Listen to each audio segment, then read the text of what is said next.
అనుకుంది. కాకపోతే అదే ముందు రోజు బుధవారం రోజు ఈ అబ్బాయికి ఇట్లా యాక్సిడెంట్ అయ్యి కాలు పాపం రాడ్స్ అంతా వేశారు, అవి లోపలే కరిగిపోతాయి అన్నారు.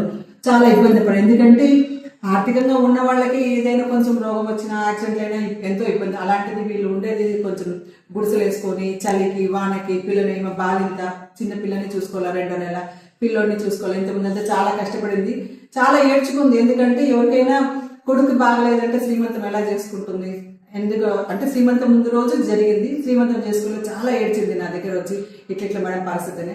సరే నీకు శ్రీమంతమే కదా, నువ్వు ఇప్పుడు బాలింతగా కూడా నువ్వు మంచి ఆహారం తీసుకోవాలని చెప్పి మనం నిత్యసురభి చారిటబుల్ ట్రస్ట్ ద్వారా 37 రకాల నిత్యసర వస్తువులు అలాగే ఒక 5 రకాల పిండి వంటలు వీళ్ళకి ఇచ్చి బాగా ఉండాలని, బాలింత అంటే పాపను బాగా చూసుకోవాలి, బాల్యం వల్ల తను బాగుండాలి, పిల్లోని బాగా చదివించుకోవాలి, కుటుంబం ఎదగాలని మనస్ఫూర్తిగా ట్రస్ట్ తరపున గోమాతను ప్రార్థిస్తున్నాను. అందరూ బాగుండాలి. నేను నిత్యసురభి.